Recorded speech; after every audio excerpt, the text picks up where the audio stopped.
Tú eres ese a quien odias. Estamos llegando al término del seminario de este año, que he puesto bajo el encabezamiento de las formaciones del inconsciente. Quizá puedan ustedes, al menos ahora, apreciar la oportunidad de este título. Formaciones, formas, relaciones, quizás topología, tenía mis razones para evitar escandalizar en aquel momento sus oídos. Si algo debe permanecer como un peldaño donde apoyar el pie para subir el escalón superior el próximo año, es lo siguiente. No se podría articular nada relacionado con esos mecanismos del inconsciente que se encuentran en el fundamento de la experiencia y del descubrimiento de Freud.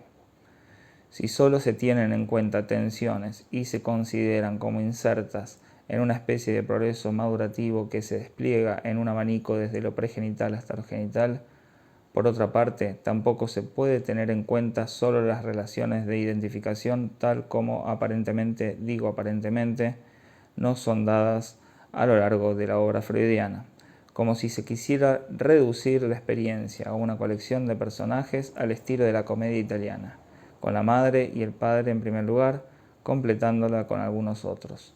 Es imposible articular nada sobre el progreso y la fijación del deseo, ni sobre la intersubjetividad que aparece en efecto en el primer plano en nuestra experiencia y de nuestras preocupaciones, salvo situándolo con respecto a las relaciones necesarias que se le imponen no solo al deseo del hombre, sino al propio sujeto, y que son relaciones de significante.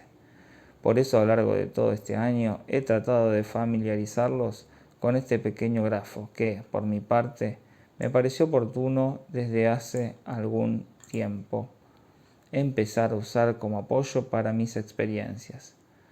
Permite distinguir entre los lugares donde se manifiesta ese significante que se encuentra por todas partes, y con razón, pues por fuerza ha de estar implicado, de forma directa o indirecta, siempre que se trate no de cualquier significación, sino de la significación en cuanto expresamente engendrada por las condiciones impuestas al organismo vivo, convertido en soporte, presa, incluso víctima de la palabra, llamado el hombre.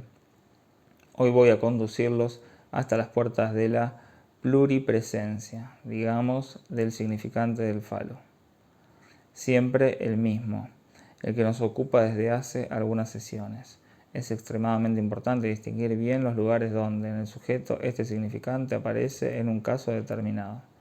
Que la toma de conciencia de la envidia del pene es capital en un análisis de neurosis obsesiva femenina es obvio, porque no haber tropezado nunca con el falo de un análisis de una neurosis obsesiva o de cualquier otra neurosis, sea femenina o no, sería verdaderamente muy extraño.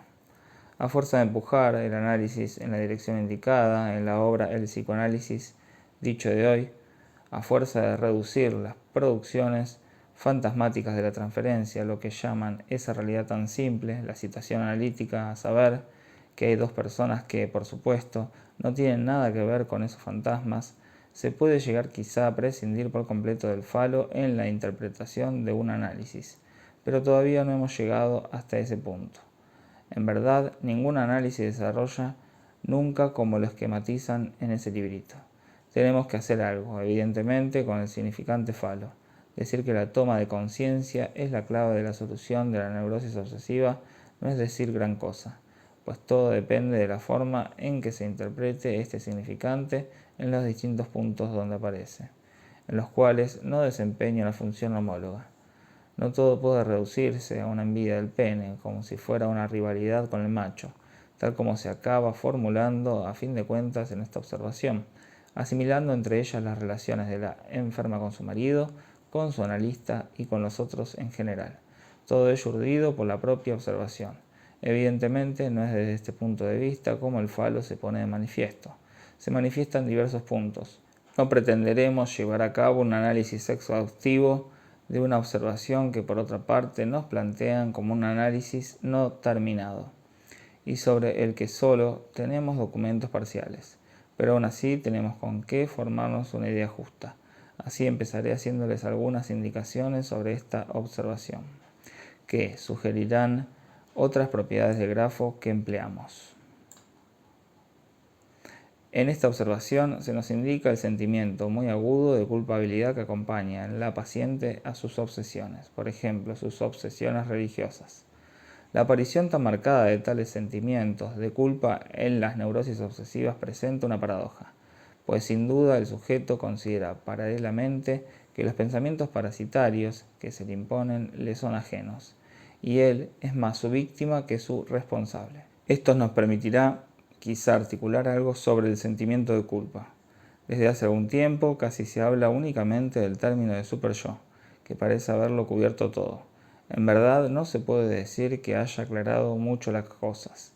Se ha alegado la noción de que el superyo era una formación mucho más antigua, más arcaica de lo que al principio se había pensado, a saber, que el superyo podía ser considerado como la creación correspondiente al declive del complejo de Edipo, y en la introyección del personaje edípico considerado eminentemente interdictor, el personaje paterno.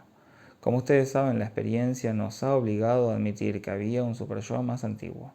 Lo que nos imponía este origen más antiguo no carecía de relación, por una parte con los efectos de introyección y por otra parte con los efectos de interdicción. Pero tratemos de observar las cosas más de cerca. He aquí una neurosis obsesiva. Como en toda neurosis, lo primero que hemos de poner de manifiesto, precisamente porque no somos hipnotizadores y no tratamos a través de la sugestión, es una dimensión más allá, en la que en cierto modo damos cita al sujeto en un punto. Es lo que figura aquí en la línea superior, el horizonte de la articulación significante.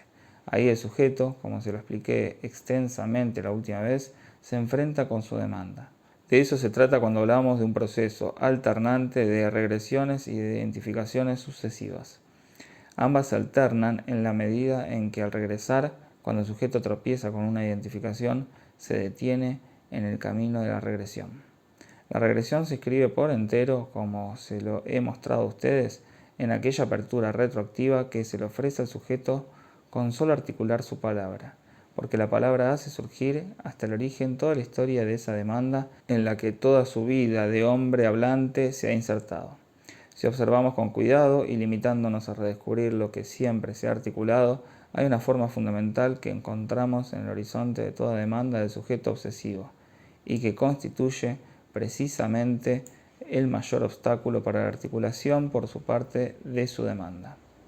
Es lo que la experiencia nos enseña a calificar de agresividad y que nos ha llevado cada vez más a tomar en consideración lo que se puede llamar los deseos de muerte.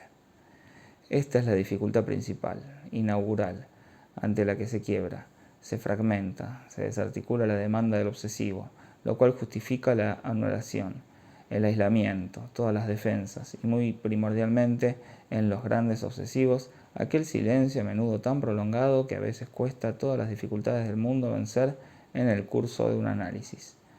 Lo menciono aquí porque se presenta precisamente en el caso en el que me estoy apoyando. Se trata ciertamente de que esta demanda es una demanda de muerte. Resulta chocante verlo expuesto a lo largo de todo el texto de la observación sin que jamás sea articulado, como si fuese no sé qué expresión natural de una tensión. Se trata en realidad de la relación de la demanda de muerte con la propia dificultad de articulación que, connotada más o menos en las mismas páginas, nunca es puesta de relieve en absoluto. Pero, ¿este fenómeno no merece ser examinado? Si esta demanda es demanda de muerte, es que las primeras relaciones del obsesivo con el otro, como nos enseñan Freud y la teoría analítica, han consistido esencialmente en esta contradicción, que la demanda dirigida al otro, de quien todo depende, tiene como horizonte la demanda de muerte, y ello por una razón vinculada con la percha de nuestro signo de interrogación. No nos precipitemos, veremos por qué y cómo se puede concebir.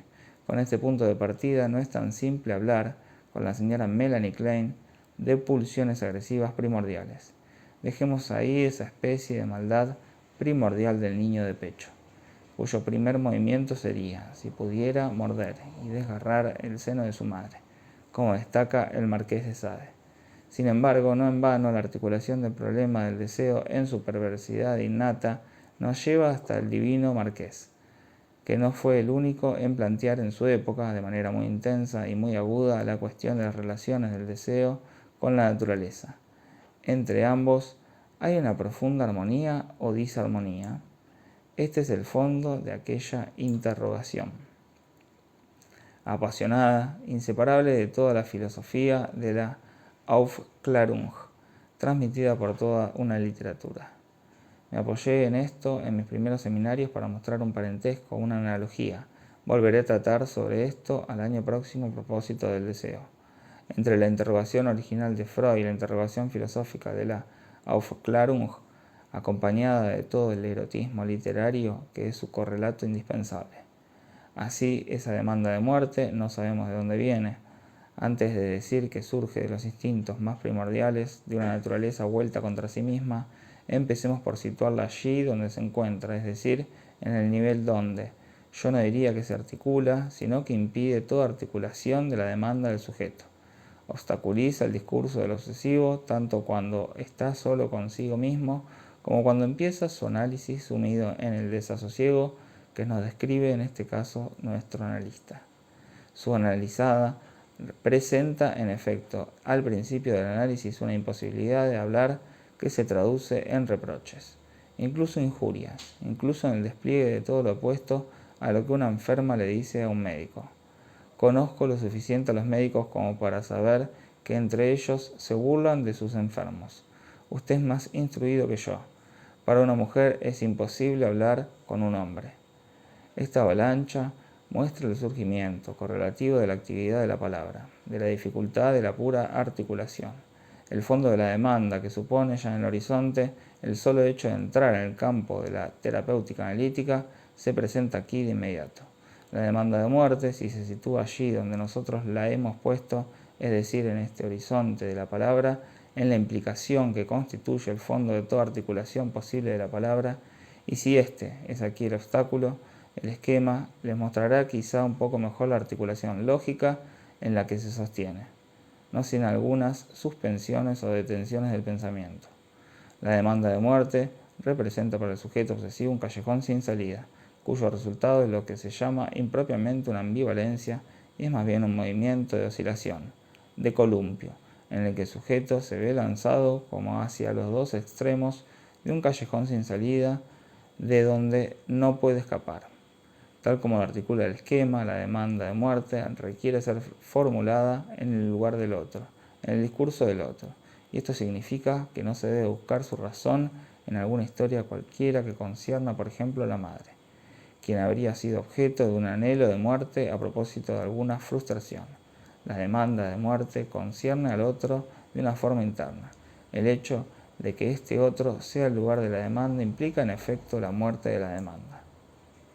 La demanda de muerte no puede sostenerse en lo obsesivo sin acarrear en sí misma esa especie de destrucción que llamamos aquí la muerte de la demanda. Está condenada a una oscilación sin fin por la que apenas esboza su articulación.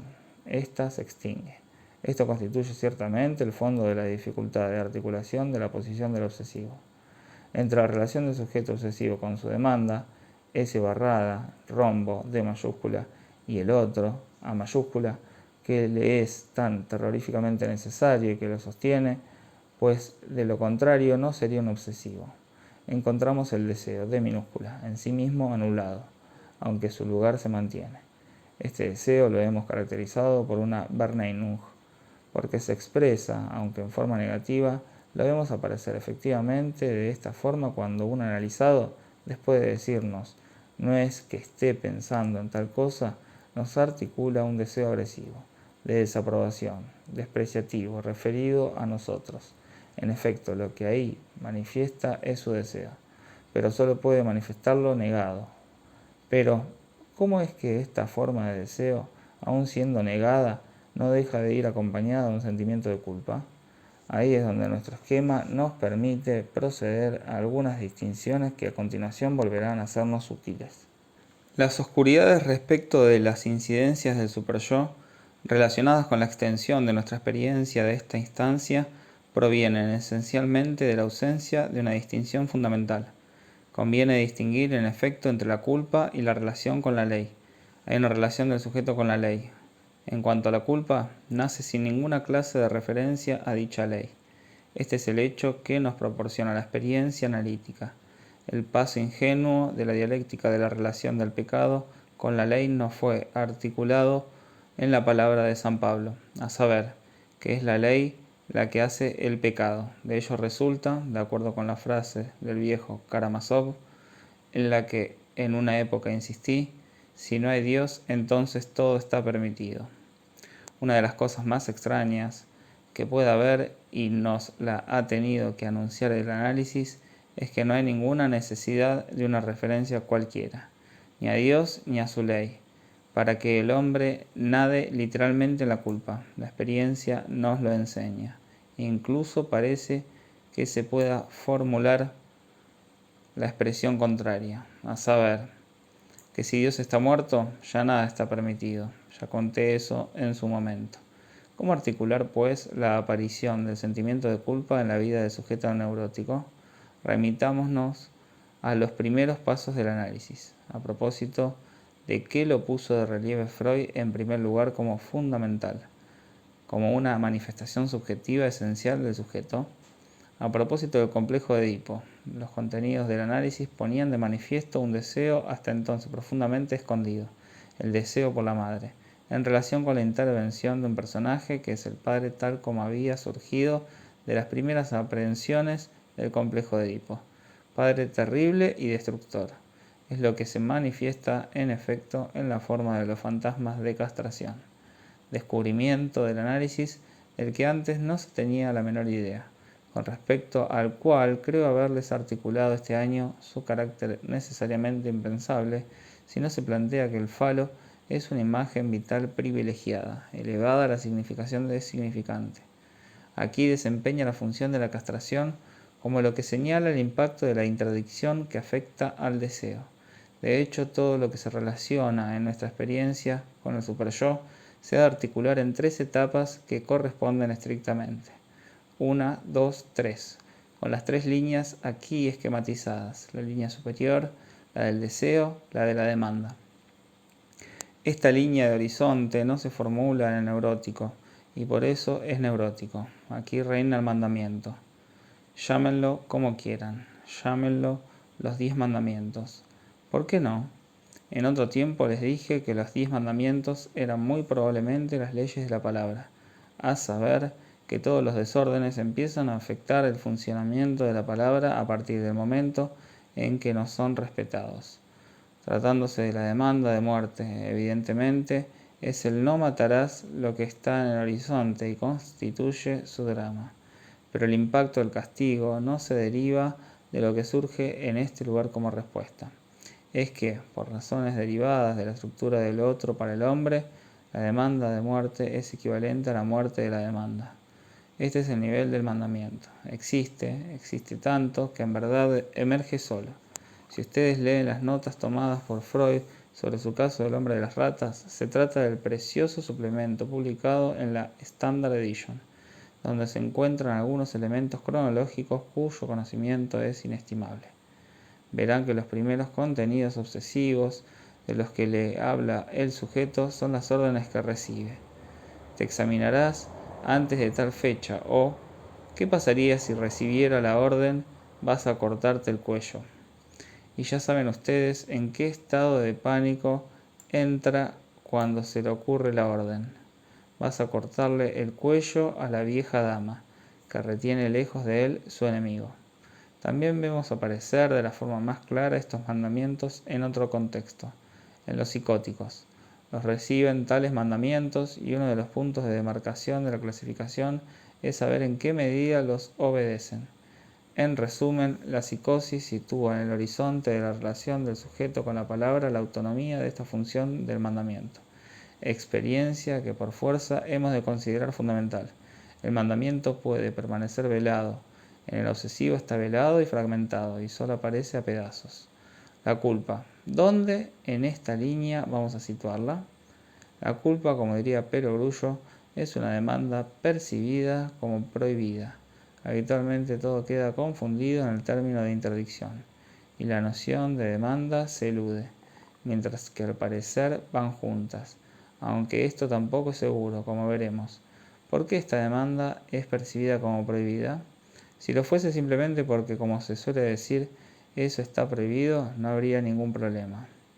¿Dónde, en qué punto vemos aparecer en la clínica el fenómeno que nos hace decir que interviene la culpabilidad? ¿En qué consiste la culpabilidad neurótica? Te deja estupefacto que ningún psicoanalista, salvo algún fenomenólogo, tenga en cuenta esta dimensión esencial, la articule y la convierta en un criterio. El sentimiento de culpa aparece en la proximidad una demanda que se percibe como prohibida porque mata el deseo. Y en esto se distingue precisamente de la angustia difusa. Ustedes saben hasta qué punto esta última es distinta del surgimiento del sentimiento de culpa. La culpa se inscribe en la relación del deseo con la demanda. Todo lo que va en la dirección de una determinada formulación de la demanda se acompaña de una desaparición del deseo, y ello mediante un mecanismo cuyos hilos vemos en este pequeño grafo. Precisamente porque está en este pequeño grafo, no puede ser sentido, determinado en su vivencia propia, en lo que le incumbe, por parte del sujeto, en la medida en que el sujeto está condenado a estar siempre en alguno de estos lugares, pero no puede estar en todos al mismo tiempo. Esto es la culpa. Ahí es donde aparece la interdicción, pero esta vez no como interdicción formulada, en la medida que la demanda prohibida afecta al deseo, lo hace desaparecer, lo mata. Así está claro, debido a que el obsesivo está condenado a sostener su batalla de salvación por su autonomía subjetiva, como se suele decir en el nivel del deseo. Todo lo que aparece ahí, incluso bajo una forma denegada, va unido a esta aura de culpabilidad. Debajo, en esta ocasión, el tercer nivel lo llamaremos, sin que nadie discuta esta localización, el del super-yo. En la observación que examinamos se dice, no sé muy bien por qué, super-yo femenino, cuando ordinariamente en el resto de los textos del mismo registro se lo considera el super-yo materno. Anomalía sin duda imputable al tema de la envidia del pene que afecta a la mujer. El super-yo materno arcaico, aquel con el que están relacionados los efectos del super-yo primordial del que habla Melanie Klein, está vinculado con el primer otro en cuanto a soporte de las primeras demandas, de las demandas emergentes, casi diría inocentes, del sujeto en las primeras articulaciones lastimeras de su necesidad y de sus primeras frustraciones, en las que tanto se insiste en nuestros días. Ahora entendemos mediante qué confusión de líneas han podido poner este super-yo en la misma línea de mira que lo que se produce en el nivel superior, el del mandamiento y la culpabilidad, relacionado con el otro del otro. ¿Qué vemos aquí en el nivel del primer otro y de sus primeras demandas? Tenemos el fenómeno que se ha llamado la dependencia. Todo lo que corresponde al super-yo materno se articula en torno a eso. ¿Qué hace que podamos ponerlos en el mismo registro? Ponerlos en el mismo registro no es confundirlos, como si al principio solo hubiera el lactante y la madre, y la relación fuese dual. Si así fuese, sería completamente distinto de lo que hemos articulado en la relación del mandamiento y en la de la culpa. En realidad, de entrada, está la estructura de dos pisos que vemos aquí, porque es preciso admitir desde el origen que, por el solo hecho de que se trate de significante, están los dos horizontes de la demanda. Se lo he explicado a ustedes diciéndoles que incluso detrás de la demanda más primitiva, la del seno y el objeto que representa al seno materno, está ese desdoblamiento creado en la demanda por el hecho de que la demanda es demanda de amor. Demanda absoluta, demanda que simboliza al otro en cuanto otro, que distingue pues al otro como objeto real, capaz de proporcionar determinada satisfacción del otro como objeto simbólico que da o rehúsa la presencia o la ausencia, matriz donde se cristalizarán aquellas relaciones básicas que están en el horizonte de toda demanda, el amor, el odio y la ignorancia. La primera relación de dependencia está amenazada por la pérdida de amor, y no simplemente por la privación de los cuidados maternos, y por eso es ya en sí homogénea a lo que a continuación se organizará en la perspectiva de las leyes de la palabra. Estas son de entrada apremiantes, virtuales, están preformadas desde la primera demanda. Sin duda no están completas, articuladas, y por eso un niño de pecho no empieza desde la primera mamada a ser un obsesivo, pero muy bien puede, desde su primera mamada, empezar a crear aquella y ansia debido a la cual será la negativa de alimentarse donde encontrará el testimonio que exige del amor de su pareja materna. Dicho de otra manera, podremos ver surgir muy precozmente las manifestaciones de la anorexia mental. ¿Qué es lo específico del caso del obsesivo? El caso del obsesivo pende de la formación precoz. En este horizonte de la demanda, de lo que hemos llamado la demanda de muerte no es pura y simplemente tendencia mortífera. Se trata de una demanda articulada y por el solo hecho de estar articulado no se produce en el nivel de la relación imaginaria con el otro. No es una relación dual, apunta, más allá del otro imaginario, a su ser simbolizado, y así es presentida y vivida también por el sujeto en su retorno. Es que el sujeto, al ser un sujeto hablante y únicamente por esta razón, no puede herir al otro sin herirse él mismo, de manera que la demanda de muerte es la muerte de la demanda. En el interior de esto se sitúa lo que llamaré los avatares del significante falo. ¿Cómo no quedarse asombrado y estupefacto cuando se ve, en efecto, si sabe leer, que el significante falo resurge en todos los puntos de la fenomenología del obsesivo? Nada permite concebir esta polipresencia del falo en los distintos síntomas, salvo su función como significante. Ahí se confirma la incidencia del significante en el viviente, destinado por su relación con la palabra a fragmentarse en toda clase de efectos de significante. En esta observación nos dicen que esa mujer está poseída por el Penisneid. Me parece bien, pero entonces, ¿por qué la primera de sus obsesiones que nos mencionan es el temor obsesivo de haber contraído la sífilis? Dicho temor la llevó, escriben, a oponerse, por otra parte en vano, al matrimonio del hijo mayor, ese que yo les he puesto tanto de relieve por la significación que adquiere a lo largo de toda la observación. Haríamos bien prestando siempre atención a los milagros y juegos de manos que nos hacen tanto en las observaciones como en la teoría. Convendría de vez en cuando sacar brillo, dar lustre a nuestra capacidad de asombro. ¿Qué vemos en el sujeto obsesivo masculino? El temor a ser contaminado o a contaminar, cuya gran importancia en su caso nos ha mostrado la experiencia corriente. El obsesivo masculino, por lo general, ha sido iniciado bastante precozmente en los peligros de las enfermedades llamadas venéreas. Y todos sabemos el lugar que, en gran número de casos, puede tener este hecho en su psicología. No digo que sea constante, pero estamos acostumbrados a interpretarlo como algo que va más allá del aspecto racional del asunto.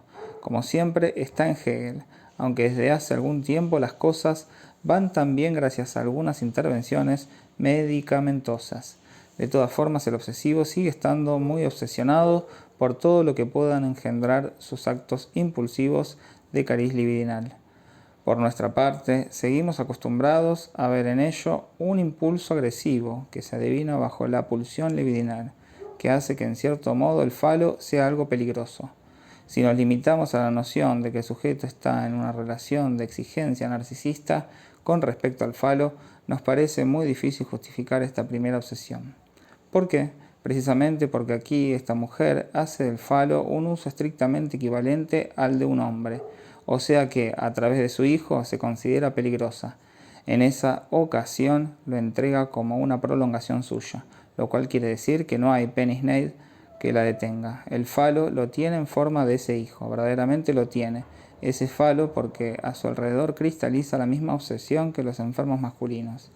Las obsesiones infanticidias que vienen a continuación, las obsesiones de envenenamiento y las otras, no voy a eternizarme a este respecto, me conformaré con decir muy deprisa que la observación, en toda su extensión, confirma lo que nosotros planteamos sobre este tema. Leo esto porque vale la pena. La misma violencia de sus quejas contra su madre eran un testimonio del afecto que le tenía. Después de algunas salamerías sobre la posibilidad o no de una relación verdaderamente edípica, esgrimiendo argumentos ajenos a la cuestión, escribe: la consideraba de un origen más elevado que su padre, la juzgaba más inteligente, estaba fascinada sobre todo por su energía, su carácter, su espíritu de decisión, su autoridad. Esto es la primera parte de un párrafo donde se trata de hacernos ver el desequilibrio de la relación parental que indiscutiblemente existe y de destacar el lado, yo diría, oprimido, incluso deprimido del padre frente a una madre que quizá era viril. porque así es como se interpreta el hecho de que el sujeto exige que el atributo fálico de alguna forma vaya asociado a esa madre. Los escasos momentos en que la madre se relajaba la llenaban de una alegría indecible. Pero hasta entonces nunca ha habido el menor deseo de posesión de la madre francamente sexualizado. En efecto, no hay huella de nada parecido. Vean cómo se expresa. La paciente estaba vinculada con ella, su madre, en un plano exclusivamente sadomasoquista. Y entonces se pone de manifiesto la alianza madre-hija que operaba aquí con un rigor extremo, y toda transgresión del pacto provocaba un movimiento de una extremada violencia que, hasta estos últimos tiempos, nunca había sido objetivado. Todo aquel que se inmiscuía en esta unión era objeto de deseo de muerte. Este punto es verdaderamente importante y lo encontrarán otras veces, y no solo en las neurosis obsesivas. Cualquiera que sea el punto de vista desde donde veamos su incidencia en nuestra experiencia analítica, esos vínculos poderosos entre madre e hija, esta especie de nudo, nos sitúan una vez más ante un fenómeno que va más allá de la distinción carnal entre los seres. Lo que aquí se expresa es exactamente la ambigüedad o la ambivalencia que hace equivalentes demanda de muerte y muerte de la demanda. Esto nos demuestra además que la demanda de muerte está ciertamente presente. No estoy diciendo nada nuevo, porque Freud se percató perfectamente en algún caso de esta demanda de muerte que la señora Melanie Klein tratará de referir a las pulsiones agresivas primordiales del sujeto cuando, de hecho, se encuentra el vínculo que une al sujeto con la madre. La observación nos muestra, sin embargo, que eso no es todo. La demanda de muerte es la demanda de la propia madre. La madre es portadora de esta demanda de muerte y la ejerce sobre el desgraciado personaje paterno, cabo de gendarmería que, a pesar de su bondad y su amabilidad, mencionada en primer lugar por la paciente, se muestra toda su vida apesadumbrado, deprimido, taciturno, incapaz de soportar la rigidez de la madre y de salir triunfante del apego de su mujer a un primer amor, por otra parte platónico. Está celoso y solo rompe su mutismo para montar escenas vehementes de las que sale siempre derrotado. Nadie duda que la madre tiene algo que ver en ello. Estos nos lo traducen como lo que llaman la madre castradora. Quizás hay motivos para observar todo esto detenidamente y ver que aquí, mucho más que de una castración, se trata para este hombre de la privación del objeto amado que parece haber sido su madre, y de la inauguración en él de aquella posición depresiva que Freud nos enseña a reconocer como determinada por un deseo de muerte contra él mismo dirigido. ¿Contra qué? Contra un objeto amado y perdido. En resumen, la demanda de muerte ya está presente en la generación anterior al sujeto. ¿Es la madre quien la encarna? En el sujeto, esta demanda de muerte está mediatizada por un horizonte edípico que le permite aparecer en el horizonte de la palabra y no en su inmediatez.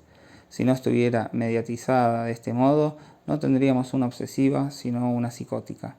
Por el contrario, en la relación entre el padre y la madre, esta demanda de muerte no está mediatizada para el sujeto por nada que demuestre en la madre un respeto por el padre, por su situación en posición de autoridad y de sostén. La demanda de muerte en cuestión, en el nivel donde el sujeto la ve ejercerse en la relación de los padres, es una demanda de muerte directamente ejercida contra el padre, quien hace volver la agresión contra él mismo. De ahí su pena, su depresión y que sea casi sorda. Es también muy distinta de la demanda de muerte que siempre está en juego en toda dialéctica intersubjetiva, la que se expresa ante un tribunal cuando el procurador dice solicito la muerte. No se lo demanda al sujeto en cuestión, se lo demanda a un tercero que es el juez, lo cual es la posición edípica normal. He aquí pues en qué contexto el penis nei del sujeto, o lo que así llaman, se ve llevado a desempeñar su papel. Lo vemos aquí en forma de esa arma peligrosa, que solo está ahí como significante del peligro que se manifiesta siempre cuando surge el deseo en el contexto de esa demanda. Este carácter de significante lo veremos también manifestarse hasta en los detalles de algunas de las obsesiones del sujeto. Una de sus primeras obsesiones es muy bella, es el temor de poner agujas en la cama de sus padres. ¿Y para qué? Para pinchar a su madre, no a su padre. Este es el primer nivel de aparición del significante fálico. Aquí es significante el deseo en cuanto peligroso y culpable. No tiene la misma función en otro momento, cuando aparece de una forma completamente clara, pero en forma de imagen. En todos los casos en que se lo he mostrado aquí, está velado, está en el síntoma, viene de otra parte, es interferencia fantasmática, es a nosotros, como analistas, a quienes nos sugiere el lugar donde existe en cuanto fantasma, pero cuando se proyecta delante de la imagen de la hostia es distinto. Ya me he referido a aquellas obsesiones profanatorias por las que está habitado el sujeto. Sin duda, la vida religiosa se presenta en el obsesivo bajo una forma profundamente reorganizada, infiltrada de síntomas.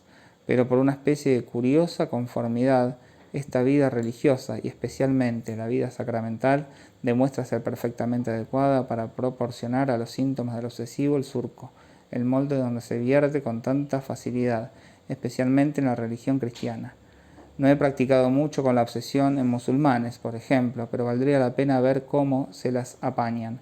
Quiero decir cómo el horizonte de su creencia, tal como está estructurado en el Islam, se implica en la fenomenología obsesiva. Cada vez que Freud tuvo un obsesivo de formación cristiana, fuese el hombre de las ratas o el hombre de los lobos, mostró claramente la importancia del cristianismo en su evolución y en su economía.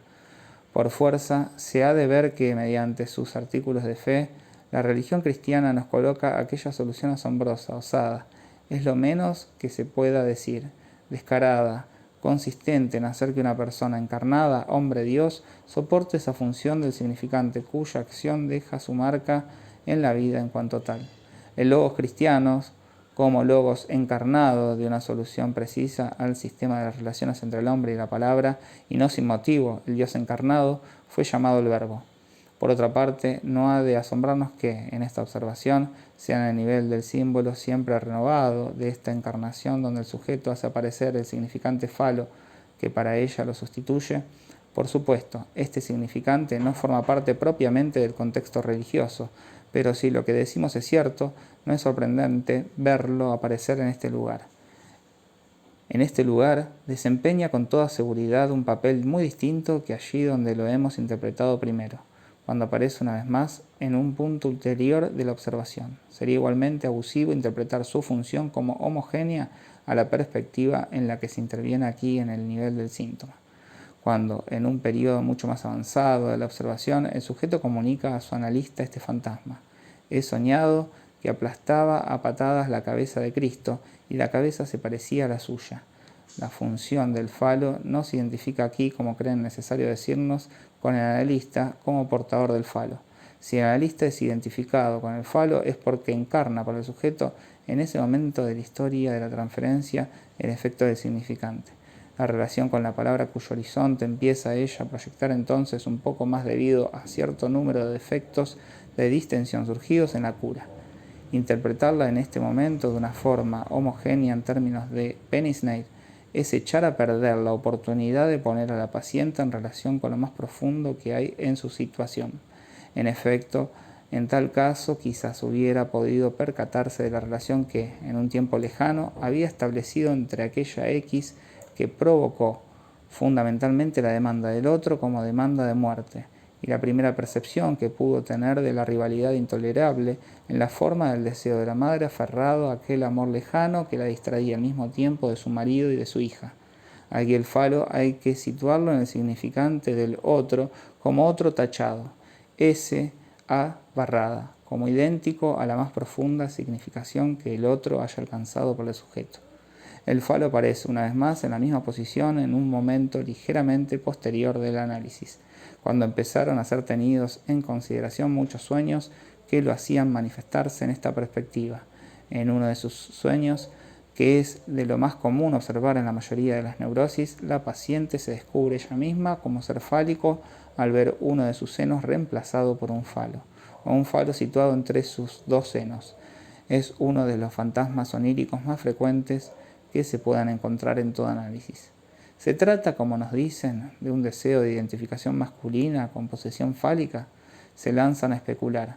Si se ve sus propios senos transformados en pene, nos dirige contra el pene del hombre la agresividad oral primitivamente dirigida contra el seno materno, es una forma de razonamiento, pero por otra parte se observa la gran extensión del falo en su forma dada.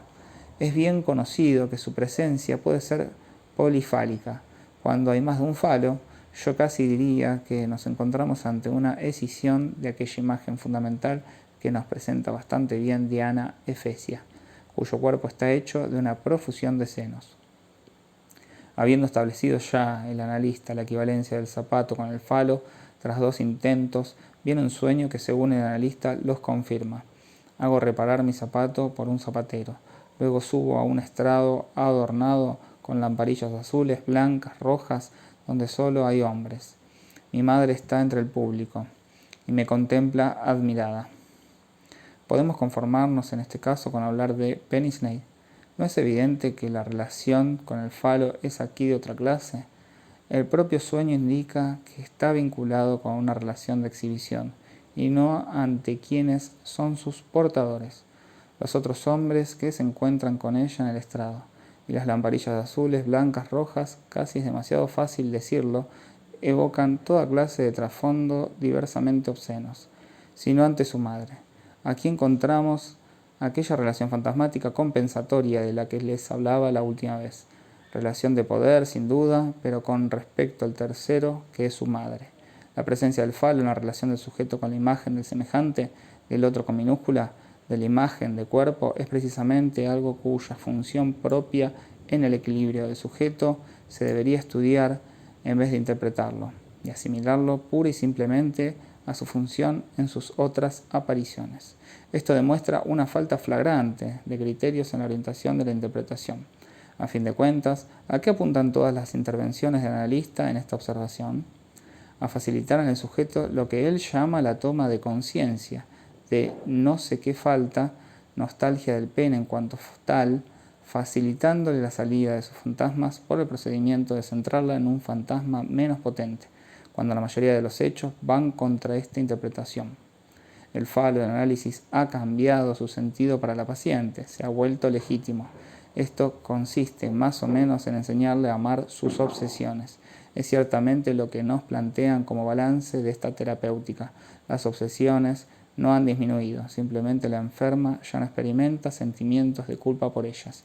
El resultado se produce mediante una intervención esencialmente centrada en la trama de los fantasmas y en su valorización como fantasmas de rivalidad con el hombre, rivalidad que supuestamente transpone no sé qué agresividad contra la madre hasta cuya raíz no se llega en absoluto.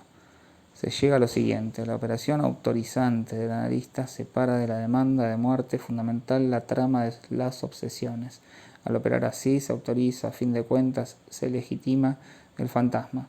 Y como solo se puede legitimar en bloque, el abandono de la relación genital queda consumado.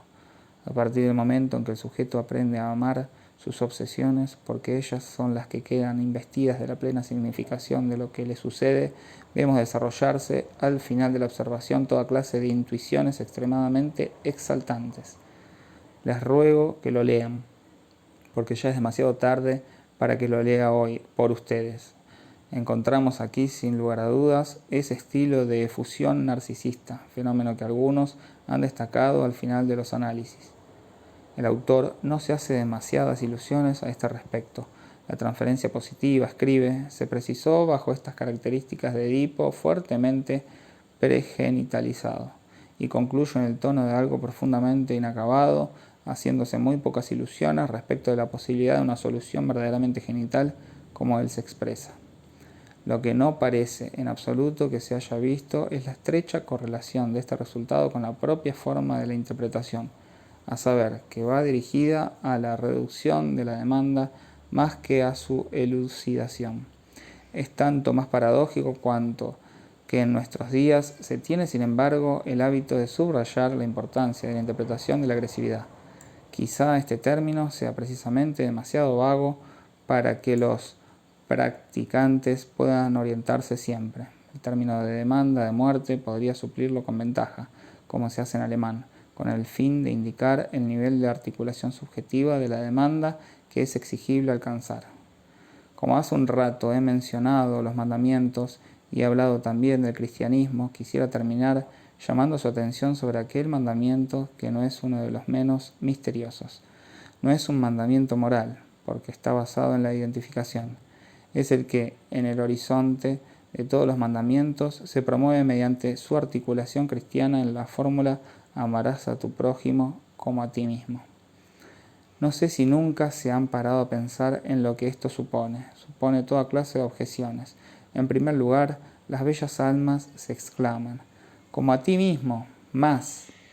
¿Por qué como a ti mismo? ¡Qué poco! Personas más experimentadas se dicen, pero, después de todo, ¿es tan seguro que uno se ame a sí mismo? La experiencia demuestra, en efecto, que tenemos con respecto a nosotros mismos los sentimientos más singulares y más contradictorios.